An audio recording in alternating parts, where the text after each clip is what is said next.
Goed, dis dan 21 Maart 2025, lesing 52, die Groot Johannes Evangelie boek 2. Nou is ons nog steeds daar in die eetsaal van Ebal. Joshua het gaan slaap, daar het so 'n klomp nuwe fariseërs in die middel van die nag daar aangekom, 'n klomp arrogante mannetjies. Maar die hoofman het met hulle planne en Joshua sê, ek gaan jou nie keer nie en ek gaan jou nie aanhits nie, maak wat jy dink is goed, maar om hierdie mense met geweld te gaan, gaan hulle net nog erger maak. En nou is ons, hulle het almal gaan slaap, dit het al amper begin oggendskemer word, en nou gaan ons verder met hoofstuk 1:2:2. Net voordat ek aangaan, ek het nou genoem in die gebed dat ons die einde van die jaar bereik het. Môre is die laaste dag van ons Henoch kalenderjaar, wat aangepas is deur Joshua as, en dat nou bekend staan as die millennium kalender. Hy het elke moeilike item wat ons 'n probleem mee gehad het in die verlede met kalenders, het hy aan ons gedikteer deur een van sy skryfknegte in 2009 dink ek. En ek het die opdrag gekry om die kalender op te stel, en dan môre is die laaste dag, dit eindig dan son onder, en dan Sondag is 'n nuldag. Vir die wat bekend is met die Henoch begrip kalender is, dat daar 4 nuldae is, wat opgemaak word op elke dag en nag ewening, elke wintersonnestilstand en elke somersonstilstand. So dis 4 dae, en ons is nou môre, hierdie naweek is ons by die dag en nag ewening van die herfs in ons suidelike halfrond. En dan van môre af raak die dae, of oormôre af raak al die dae weer korter en die nagte langer. En dit staan bekend as 'n kalender gebaseer op die son. Ons gebruik nie 'n maankalender nie. Die maankalender is 'n Joodse kalender, en dit is deur die fariseërs gebruik na hulle van Babylon af teruggekom het. En dit is 'n heel de mekaar kalender van 28 dae, party jare het 13 maande, jy weet nie waar jy is nie. Ons gebruik dit wat Henoch gekry het, en wat Henoch aan Moses gegee het. Moses het die boek van Henoch in sy besit gehad, en daardie boek is die een waarop hy gesê het, toe in Exodus, daar vroeg in Exodus, toe sê hy, dit is die begin van die jaar, was die dag en nag ewening, en dit is hoe ons dit dan ook tel. Net so 'n bietjie agtergrond, van baie mense gaan jou konfronteer, maar moet hulle nie dwing om hierdie kalender te gebruik nie. Die woord millennium kalender is vir mense wat in die millennium leef, al is ons nog nie daar nie. Wat beteken dit om in die millennium te leef? Dit beteken om net in die liefde te wees. Dis al waaroor alles gaan. Vanoggend luister ek weer na 'n vroumens daar op Facebook. Joshua was the ultimate lawgiver. Dis nie waar nie. Want nou wil sy dit verdedig dat Joshua 'n Torah rabbi was. Joshua het een wet kom gee, en dit is dat jy in vrye wil die Vader moet lief hê en jou naaste soos jouself. Niks gaan met jou gebeur as jy dit nie doen nie. As ek dit sê, sê ek geen mens gaan jou straf daarvoor nie. Jy gaan self die gevolge dra van die verontagsaming van die liefdeswet. Maar niemand dwing dit af op jou nie. Die resultaat van jou navolg van die wet van Joshua, wat vrywillig gedoen word, sal eers in die hiernamaals aan jou bekend gemaak word. Wanneer jy jou oë oopmaak aan die ander kant en nie meer in jou liggaam is nie, dan sal jy sien of jy reg of verkeerd was. Ander mense vanmôre wat ek gesien het, verduidelik nou ook op hierdie Facebook hoe belangrik dit is om die Pasgalam te slag. Want om uit te soek op die 10de dag, om 3 dae honger te laat ly en net water te gee, en dan op die 3de dag te slag. 'n Mens kan net bid vir sulke mense, want hy sal nie veroordeel word, omdat hy 'n lam slag nie. Hy gaan homself oordeel, omdat hy die ware Pasgalam, Yeshua, Messia, nie herken nie, en nog 'n skaap in sy plek offer. Dit is wat ons moet doen met ons volk. Ons moet almal opdra, wanneer ons daar by Gilgal staan, en ons spreek die seën uit, terwyl hy geseënd is jy as die leeu aan jou sy loop, mag hulle die leeu kry aan hulle sy, en die skaap terugsit in die kraal waar hy hoort, wat geëet word, ja, maar nie geoffer word nie. So dit is belangrik dat ons almal opdra, maar dit is skrikwekkend, dat mense, en ek ken hierdie mense, hulle is al 30 jaar met die woord besig, aktief besig. En ons het van ons mense ook verloor aan hulle, waar die mens teruggegaan het van die nuwe openbaring af, reguit terug na lamslag toe. Dat dit wel in die Ou Testament 'n instruksie gegee is, ja, maar dit is deel van die ou Levitiese orde. En ons is nou in die nuwe Melchisedek orde, waar die lam geslag en opgestaan het vir ons. En dit is hom wat ons volg, oral waar hy heen gaan. En nêrens het Yeshua ooit 'n opdrag gegee, dat enige insetting of verordening van die ou wet, wat hy kom vervul het, nog in stand gehou moet word nie. Want as jy dit doen, dan moet jy soos die Jode, dan moet jy daai rooi koei ook slag. Dan moet jy al die ander slagoffers, en dan is daar offers van broodbak, en allerhande brode wat op 'n manier voorberei word, dan moet jy al daai goed doen. En dit is tog nie wat hulle doen nie, hulle doen net 1 of 2 stukkies van die ding. Ons doen die liefde, ons probeer, dit is 'n moeilike opdrag, omdat die mens geneig is om nie in die liefde te wil wees nie. Want hy is geneig om na homself eers te kyk en nie op te offer nie. Maar ons probeer elke dag. So ons maak dit net duidelik voordat ek verder hier gaan, die toets van die Fariseërs, en julle kan onthou dat Yeshua gesê het vir sy leerlinge, as julle môreoggend kom, oggendete eet, moenie julle hande was nie. Juis omdat hulle vashou aan hierdie leerstellings, wat ook nie eintlik deur Moses gegee was nie, maar wat deur Fariseërs in gebruik geneem was. Hoofstuk 1:2:2. Toe almal ontwaak, terwyl die son die toppe van die berge al begin te beskyn, verwonder elkeen hom oor die versterkende slaap. Ebal gee dadelik sy vroue opdrag om vir 'n vars en goed toebereide ontbyt te sorg. En die vroue met die oudste dogters haas hulle en bring dadelik 'n ryk en goeie môremaal, wat hulle baie maklik kon doen, omdat hulle voorkamers spense van bo tot onder vol geprop was. Hoe het dit gebeur? Bonatuurlik deur Yeshua voorsien. Die Fariseërs het in die eetsaal aan hulle tafel alle plekke al beset, sodat daar verder aan hulle tafel niemand meer kon plaasneem nie. En Ebal laat die ontbyt ook dadelik aan hulle opdis, bestaande uit brood, wyn, 'n paar gebraaide visse en heuning was. Ek wil net hier noem, met ek en oom Kali, wat nou oorlede is herfs, wanneer ons so lees hoe lekker hierdie ouens eet, dan raak jy so honger, dat ons al paar keer het ons vars brood, wyn en visse gaan eet, net omdat ons dit gelees het. Want dit klink so lekker. En nadat hulle klaar was, laat Ebal 'n ander groot tafel dek, wat vir my leerlinge, die hoofman en vir Ebal en sy vroue en kinders bestem was. Voordat ek egter die saal binne gaan, laat ek deur Ebal al die wagtende siekes na die groot ontspanningskamer bring.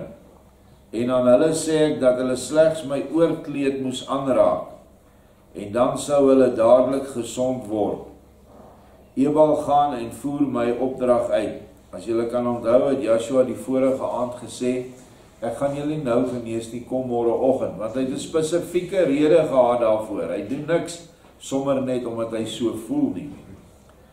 Daarna gaan ek met die hoofman, my leerlinge en die kleine Jara, wat geen tree van my sy afgewyk het nie, die eetsaal binne en neem my plek aan tafel in, sonder om met my binnekoms 'n fariseer aan te kyk of ook maar te groet, waaraan hulle baie waarde heg. Nou dit is 'n gewoonte gewees van hierdie fariseërs, as hulle jou plek besoek, jou huis, of nou in hierdie geval hierdie gastehuis, herberg, dan moet hulle vereer word. Want jy kan, almal kan sien, hulle is fariseërs, hulle het lang swart togas gedra, en sekere kopstukke wat hulle onderskei het van die ander mense. En hulle, soos Joshua sê, julle hou van die begroetinge op die markpleine. En as jy hulle nie groet nie, vat hulle dit as 'n verskriklike groot vernedering vir hulle. En hulle is baie ontsteld met jou as jy hulle nie groet nie. So Joshua kom nou spesifiek in en hy groet hulle nie, hy kyk nie eers vir hulle nie.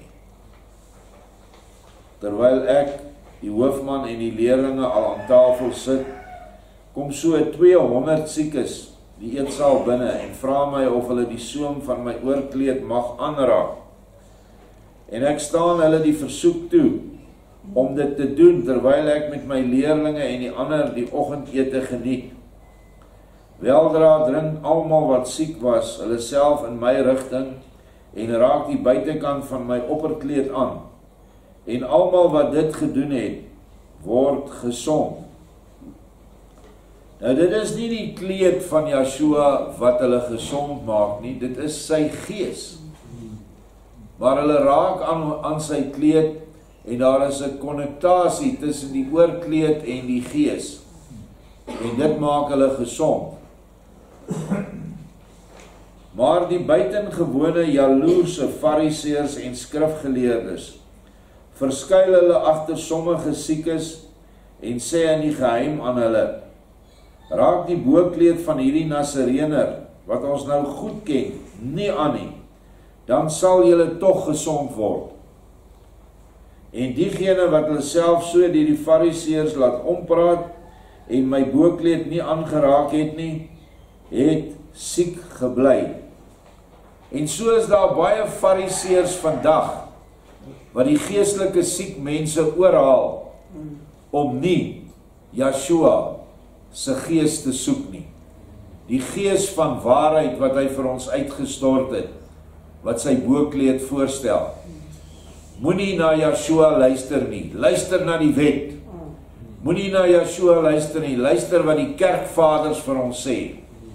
Calvynse institusie en Luther se goed, en nog baie meer so in die Rooms-Katholieke kerk, waar hulle soveel mense leerstellings aanhang. Orals kry jy dit, hulle verhoed die mense om die kleed van Joshua aan te raak. Hierdie moderne predikante, pastore en eerwaardes en vaders, wat hulle self mos in die Rooms-Katholiek vader laat noem. Vandag gebeur dit net so. Toe hulle dit egter opmerk, dis nou die wat nou siek gebly het, kom hulle na my toe terug en smeek my of hulle my boekleed mag aanraak. Maar ek verbied hulle en sê, het julle vir my of het julle vir die fariseërs hierheen gekom, wat julle afgeraai het om my boekleed aan te raak? Hulle vir wie julle geglo het, moet julle ook help. Gaan maar daarheen. En hierdie is vir my 'n baie mooi profetiese heenwysing na die eindtyd. Wanneer Joshua gaan verskyn in die midde van sy bruid, niemand gaan hom sien nie, want hy kom in die gees.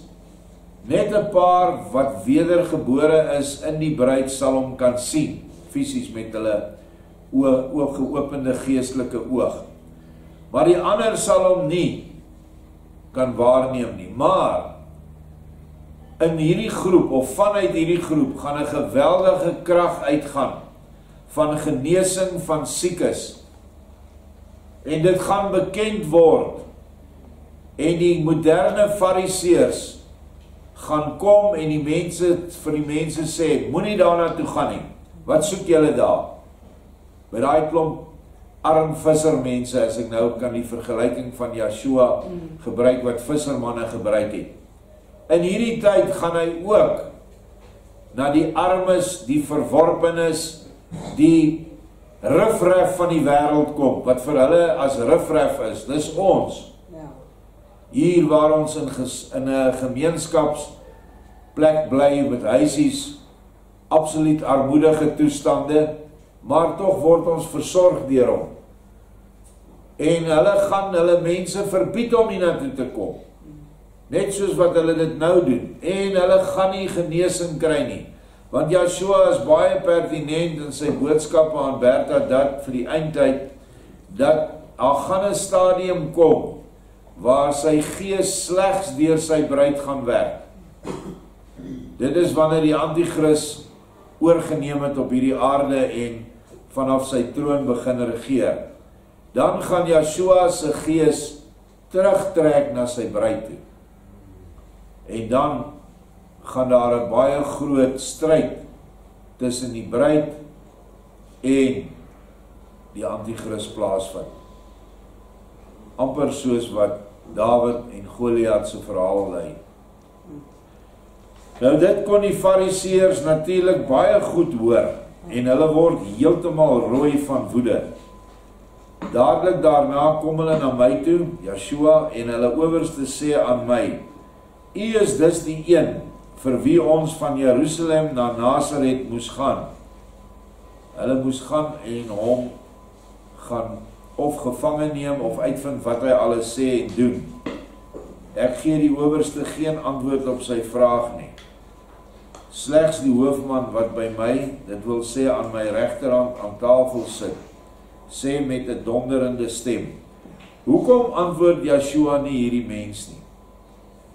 Want hierdie mens is sy antwoord nie waardig nie. En as Joshua met hom praat, en hy verwerp dit nog steeds, dan is hy geoordeel. Nou laat Joshua 'n ander ou, die hoofman, en ons het sy naam gekry, Julius, met hom praat. En dis die ou wat glad nie van fariseërs hou nie.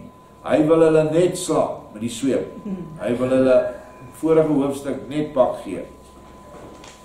Hy sê vir hulle nou, ja, hierdie is die een, wie se aangesig julle ellendelinge nie werd is om te aanskou nie. Waarom het julle hierdie arme mense afgeraai, om sy kleed aan te raak, sodat hulle nie ook net soos hulle metgeselle gesond kon geword het nie? Ellendige honde, het julle op die wêreld werklik niks anders te versin, as om mense ongelukkig te maak, as daar maar ergens 'n geleentheid om voordoen nie? Nou gee ek die hoofman 'n wenk om hom ietwat te kalmeer, omdat daar andersins 'n onaangename woordewisseling sou ontstaan. Die hoofman matig homself, maar dring daarom by die owerste tog streng aan, om hom die presiese rede te gee, waarom hy die paar siekes teëgehou het, om die boekleed van die goddelike meester aan te raak, sodat hulle net soos die ander ook gesond kon word. Toe sê die owerste 'n bietjie verleë, ons wil ons slegs daarvan oortuig, dat net hulle wat die opperkleed aangeraak het, gesond sou word. En ons lê hulle nou verder niks meer in die weg om dieselfde te doen, waardeur hulle gesond kan word nie. Fyn en geslepe leenaars, dis wat hierdie ouens is. Nou kom hierdie siekes in opstand en sê, as ons nie so siek, ellendig en swak was nie, dan sou ons julle nou julle loon gegee het vir julle toets, of ons ook sonder aanraking van die boekleed van die goddelike verlosser gesond sou word. Dit sou julle dan 'n ewigheid lang kon verheug, maar uitstel is geen afstel. Met die hulp van Elohim sal ons nog wel eendag gesond word. En as ons julle dan ergens teekom, let dan maar eers op watter sake ons met julle sal uitprobeer. Maar ek Yeshua sê aan die siekes, wraak moet julle uit julle harte weer. As julle wil dat ek julle genees, ban dan alle toorn en alle wraak uit julle hart uit. Dit is so 'n groot boodskap hierdie vers 14, wat vandag nog steeds geldig is. Mense kan nie genees word as hulle wraak en vergelding in hulle harte ronddra nie. Die eerste ding moet kom dat jy volledig almal om jou sal vergewe, so ver terug as wat jy kan onthou, tot wat jy kind was, van alles wat aan jou gedoen was. En ek weet, dis baie mense wat kan getuig dat verskriklike dinge aan hulle gedoen was, veral dogtertjies. Daardie mense moet vergifnis kry van jou kant af. Jy moet hulle vryspreek. Hoekom? Sodat jy vrygespreek kan word. En hulle, wat die verskriklike dinge aan jou gedoen het, dat daai band van hulle losgemaak word, sodat hulle ook makliker tot bekering kan kom. Of om het anders in geestelike taal te stel, jy moet hulle vergewe sodat hulle uit die tronk kan kom. Die tronk waarin hulle nou is vanweë hulle verskriklike sondige lewe. Maar ek en jy kan die bande losmaak. Dan kan Yeshua jou genees. Maak nie saak watter siekte jy het of watter verslawing jy het nie. Die hoofrede omdat ons nie van hierdie goed ontslae raak nie, al bid mense vir ons, al gaan ons hospitale toe, ons kom net nie reg nie, is hierdie wraak wat in ons harte is. So asseblief, kom ons neem hierdie les ter harte. Toe sê die siekes, meester, vir u doen ons alles wat ook maar van ons sal verlang, maar bevry ons onnoseles, want ons ly. Hier erken hulle eie onnoselheid en is hulle jammer. En hulle sê, hulle sal die wraak uit hulle harte ban. Yeshua sê, kom dan maar en raak my kleed aan. Toe kom die siekes, raak die soem van my boekleed aan en word almal met eens volkome gesond. En die hoofman, dis die ou wat langs Yeshua sit, sê baie opgewonde. Nou, blinde sieners uit die sogenaamde heilige stad van Elohim, is julle nou daarvan oortuig dat die man, waaroor julle so ontsettend sleg ingelig is, en waarvoor julle uit julle pad gegaan het, om 'n ondersoek na hom in te stel, en hom te vang, die slegte mens is wat julle gister aan my beskryf het? Die owerstes en ook die ander fariseërs sê, dat daar van hom 'n buitengewone geneeskrag uitgaan, daarvan het ons onsself nou meer as voldoende oortuig. Maar daaruit volg dit nog lank nie dat hy dit deur 'n soort goddelike krag gedoen het nie. Want ons sien by hom en by hulle wat met hom aan tafel sit, dat hy hom nie by die reëls van die oudstes hou nie. En in so 'n geval kan daarvan goddelikheid nog lank geen sprake wees nie. Die hoofman sê, dit verstaan ek nie. Praat met hom maar daaroor. Hoofstuk 123. Opskrif. Die geestelike dooies. En dit is wat hierdie mense werklik is. Hulle klink of hulle verskriklik godsdienstig is. Maar daar is 'n groot verskil om godsdienstig te wees en gelowig te wees. En dit is hier ook die geval gewees 2000 jaar gelede. Hulle het verskriklike godsdienstige gebruikies gehad en uiterlik allerhande dinge gedoen, dat jy omtrent dink dat hulle aan die aarde moet vashou om nie hemel toe te vlieg nie. En dit is vandag dieselfde. Die gedweepery, die dominee, ja pastoor en mevrou pastoor en mevrou dominee en al die goedjies wat hulle van hou. Dit is geestelike dooies wat dit verwag. Want nêrens het Yeshua ooit die verering van mense aanbeveel nie. Inteendeel het hy gesê alle mense is sleg. as hulle nie gevul is met my gees nie, of die Vader se gees wat dieselfde gees is, dan is hulle tot niks goed in staat nie. So, neem baie sterk kennis daarvan, dat jy nie mislei word deur hierdie geestelike dooies nie, en dink dat hulle so godsdienstig is nie. Toe kom die owerste, dis nou van die fariseërs na my toe en vra my, en dit staan in Matteus 15, kan ons dit maar gaan lees in die hoofstuk, Meester, wie is die mense wat by u aan tafel sit? Joshua sê, dit is my leerlinge, of ons ken die woord disciples.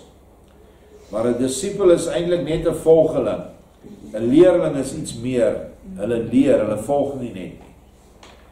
Die owerste vra verder, waarom oortree u leerlinge die gebruik van die oudstes?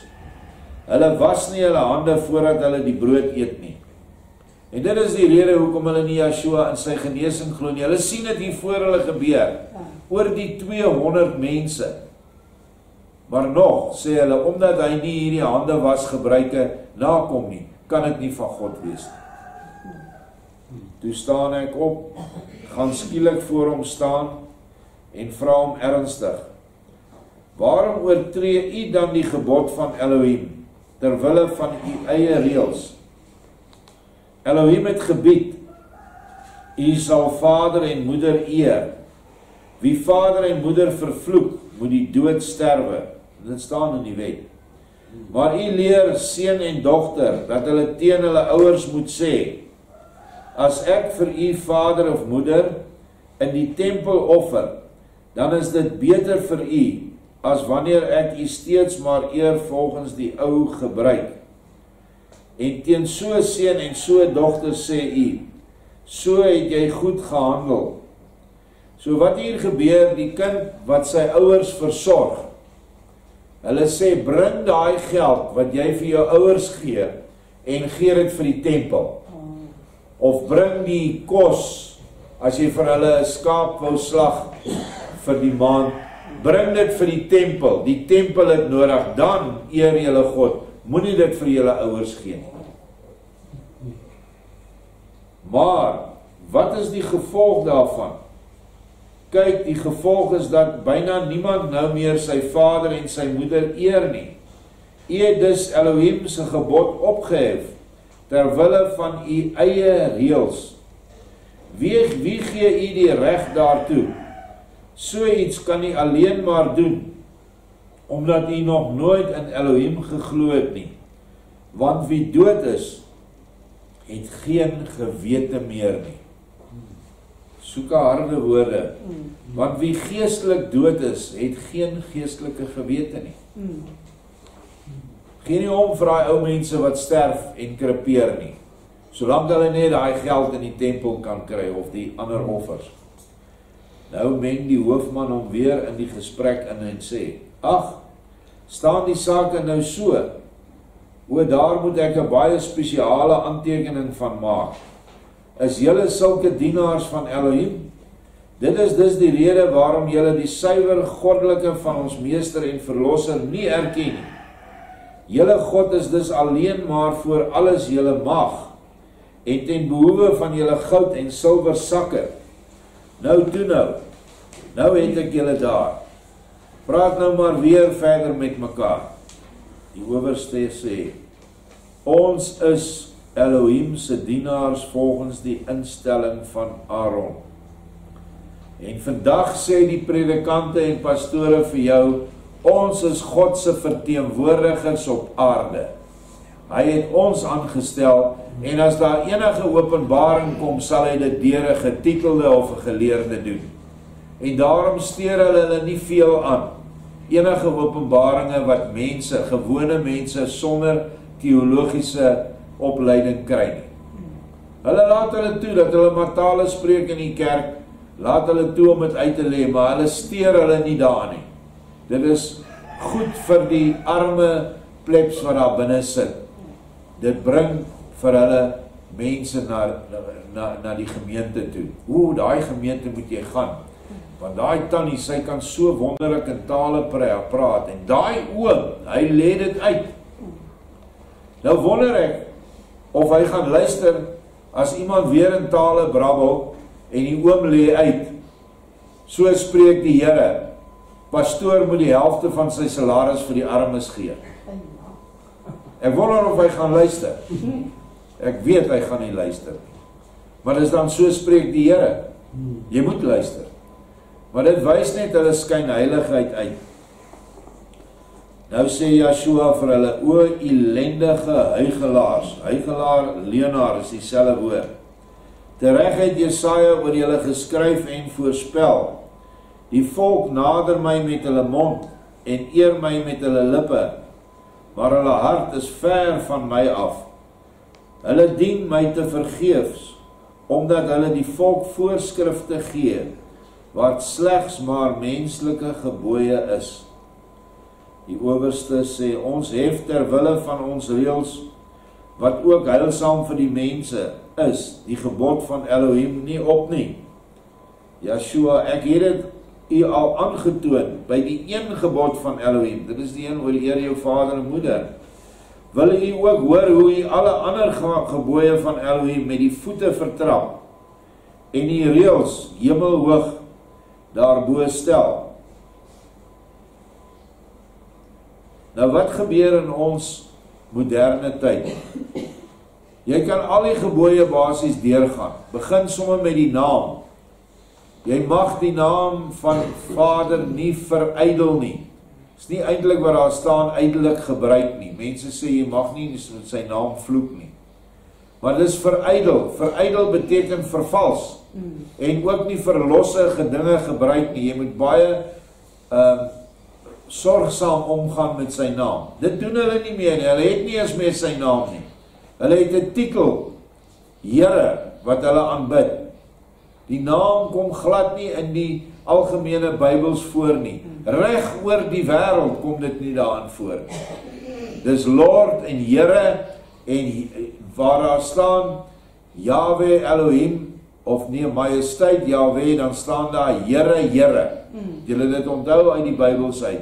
Die een Here is met hoofletter, kleinletters, en die ander Here is met alles met hoofletters. Daar staan Yahweh. Niks van Here nie. Maar as jy gaan en jy lees wat Baal in Hebreëus beteken, dit is Here. Daai gebod is gebreek. Jy mag geen ander gode hê nie. Daai gebod is ook gebreek.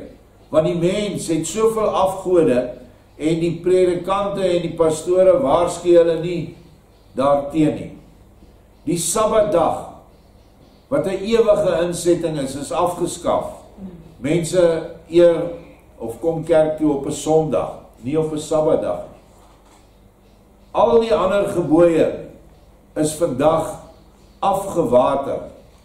Begeerte en vir allerhande ander dinge is op absolute hoë vlak by alle mense aanwesig. Almal begeer alles van ander mense. Wat nie mag gebeur nie. Oorspel, egbreek, verbastering, wat aangespreek word in die 6de gebod, word glad nie meer in die kerke verwerp nie. Dit word aangeneem, en allerhande goed kan nou met mekaar trou. Die suiwerste, skoonste, blanke dogter kan met die swartste barbaar trou in die staatskerk van destyds, die NG Kerk. En almal juig. En almal is te opgewonde oor die rugbyspeler wat met sy wit vrou nou die kaptein geword het. Of die ander een wat die groot vleuel geword het. Ja, so het ons mense verval van hulle waardes. Om nie eers te praat van homoseksualiteit wat nou algemeen aanvaar word en erken word nie. So kan jy deur al die gebooie gaan en sien dat ons mense het nie net een gebod opgehef nie. Hulle het omtrent almal opgehef. Nou sê die owerste, nee, moenie, doen dit nie ter wille van die volk nie, vers 10, maar daar is baie van die volk hier. Basies moet Joshua hulle nie nou openbaar nie. Die hoofman sê, gee dan in die teenwoordigheid van die volk die verklaring aan die meester, dat hy juis volgens die wet van Elohim leef en werk. Nou sê daai owerste fariseer, dit kan ons nou nie doen nie. Dit kan slegs deur die gesalfde hoëpriester van die tempel gedoen word, deur fyn voetwerk. Die hoofman sê daarop, dit heet by ons Romeine, nou maar probeer die Latyns, ars longa vita brevis, wat beteken, die kuns duur lank, die lewe is kort. Oftewel, mens wil om bepaalde redes die saak op die sogenaamde lange baan skuif, sodat hy niks hoef te doen nie. Dit sê ek julle openlik, waar die volk by is. Want vir 'n meester, soos wat Yeshua van Nazareth een is, sou julle beste getuienis nog veelste armsalig en sleg wees. As julle dit sou waag om in die tempel ook maar die een of ander foutiewe berig oor Yeshua aan julle huigelagtige kollegas oor te dra, dan sal ek op dieselfde oomblik 'n berig na die keiser in Rome laat gaan en hom daarin haarfyn voorsien van 100 getuienisse hoe julle en julle kollegas op julle bevel die berigte belastingroof uitgevoer het. Ons het dit in vorige lesings behandel. Geen jaar later nie, sal julle nes van die hel so verwoes wees, dat 'n mens dan bykans nie meer sal kan sien, waar dit eens gestaan het nie. Dis nou die tempel.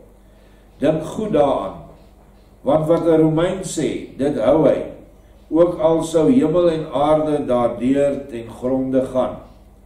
Nou weer 'n stukkie Latyn. Fiat justia periat mundus, wat beteken, die reg geskied, al sou die wêreld ten gronde gaan, het julle my verstaan. So hierdie man is redelik ernstig, en hy trap hulle vas. Ons sal verder sien of dit enige goeie gevolge gedra het, eintlik nie, want daai selfe nes van die hel wat hy hier beskryf het, uiteindelik dit reg gekry om Yeshua te vermoor. Maar dit moes ook so gebeur. Maar hierdie helse nes is toe 70 na Messia, omtrent 40 jaar na al hierdie gebeure, is hy toe volkome verwoes deur die keiser van daardie tyd, sodat daar letterlik in vervulling gegaan het wat Yeshua gesê het, nie een klip van die tempel op die ander sal bly staan nie. En dat daai tempel totaal en al verwoes sal word. Selfs so, dat daai klaagmuur wat die klomp Jode nou sê is 'n muur van die tempel wat bly staan het, is onwaar. Hulle het bewys dat dit 'n muur van 'n Romeinse fort is waar hulle aanbid. Wat in elk geval belaglik is om voor 'n muur te gaan staan. Dit is so goed in die gees soos voor 'n versperring. En die werklike muur wat hulle voor staan, is Yeshua, die aanvaarding van Yeshua. Dis hulle muur, want hulle wil hom nie aanvaar nie. Hulle haat hom, hulle verag hom. En ek het nou weer berigte gekry, jy kan nie die ware Yeshua verkondig in Israel nie. Hulle laat jou nie toe nie. Hulle sluit jou toe, of gee jou boete. Die Christen, hulle los hulle dat hulle inkom, want dit is geld vir hulle, dit is toeriste. En hulle kan hulle Jesus maar soveel verkondig soos wat hulle wil. Maar as jy die ware Yeshua HaMashiach, die ware Hebreëse naam verkondig, dan het jy moeilikheid. So dit is die situasie wat ons vandag het, en dit gaan net erger word na mate die dinge na die einde toe loop, en die Antichrist gaan verskyn, en heel moontlik dan ook in daai tempel wat hulle gaan herbou sit, en hy gaan geen genade hê nie. Daar sal geen ander godsdienste geduld word op aarde nie. Almal sal hom moet aanbid. Dit staan in die boodskappe aan Bertha dat.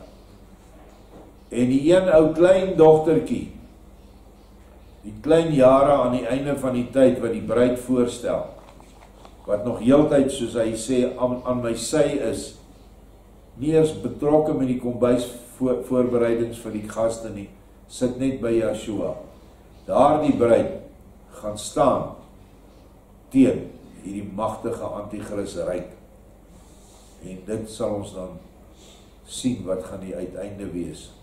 Maar die uiteinde is voorspel dat daar oorwinning vir Yeshua sal wees en dat hy 'n ewige koninkryk sal oprig. In Daniël staan dit dat 'n rots vanuit die hemel kom en hy vernietig die hele Babyloniese beeld van Nebukadneser, waar ons nou in die tyd van die voete van klei is, van voete van yster en klei.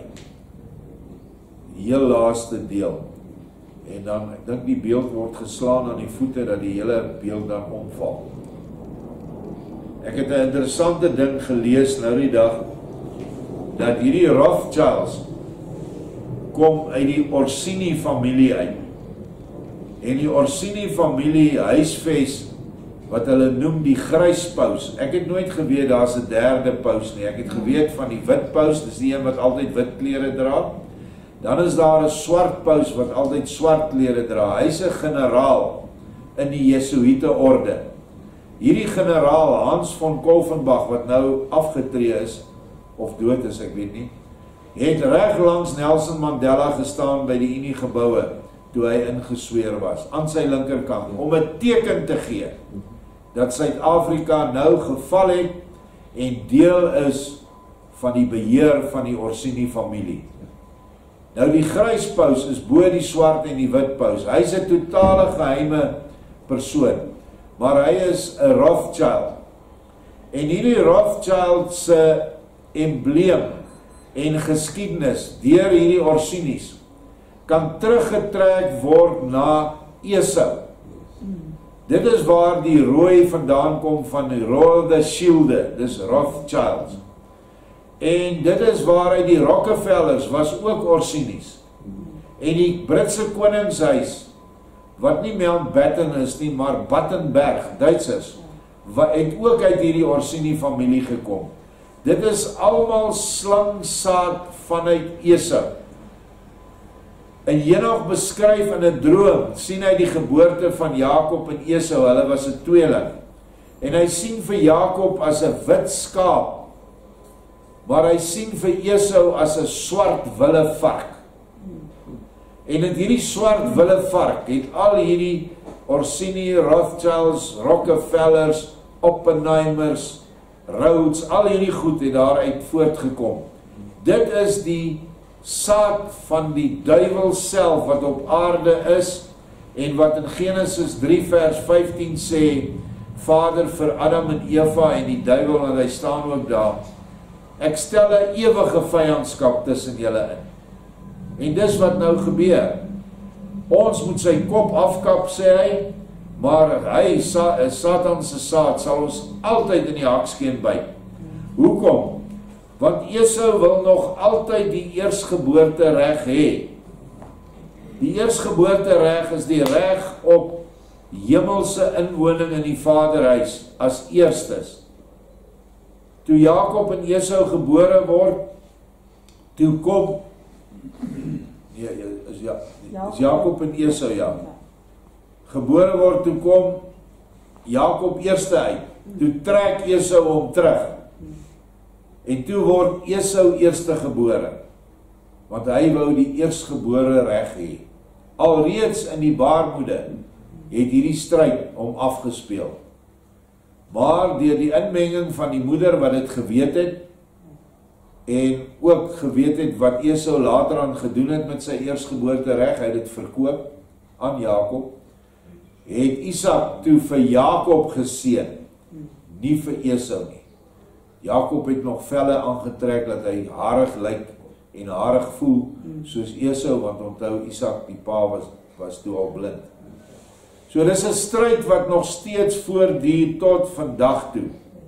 En ons is midde in en deel van hierdie stryd. Want Satan weet net so goed dat die eindtydstryd gaan afspeel suid van die riviere van Kus, Ethiopië, in suidelike Afrika. Deur 'n volk wat hy deur sy slangsaad gehaat gemaak het reg oor die wêreld. Al vir eeue moet ons die haat van die internasionalis, moet ons dit verduur. Hulle het ons boererepublieke gevat, hulle het ons vrouens en kinders vermoor, uiteindelik het hulle ons land gevat, ons het geveg, ons was die sterkste in die veld gewees tydens die grensoorlog, maar ons leiers is omgekoop, ons het hande in die lug gesteek en teruggekom en die land sonder slag of stoot weggegee. Alles deur die inmenging van hierdie mense, hierdie slangsaad, hierdie Orsini familie, wat Satan se hand is op aarde. En ek weet dat die antichrist definitief uit hierdie familie sal kom, maar jy sal dit nie altyd weet nie, want hulle is baie sluw. Meeste leiers in die wêreld kom uit hierdie saadlyn uit. Al het hulle ander name, maar as jy fyn gaan kyk en hulle naspeur, sal jy sien, hulle kom almal uit dieselfde bloedlyn. Die slangsaad. Ek het dit maar net bygevoeg vir die groot stryd wat nog kom teen hierdie fariseërs. Baie dankie. Amen. Amen.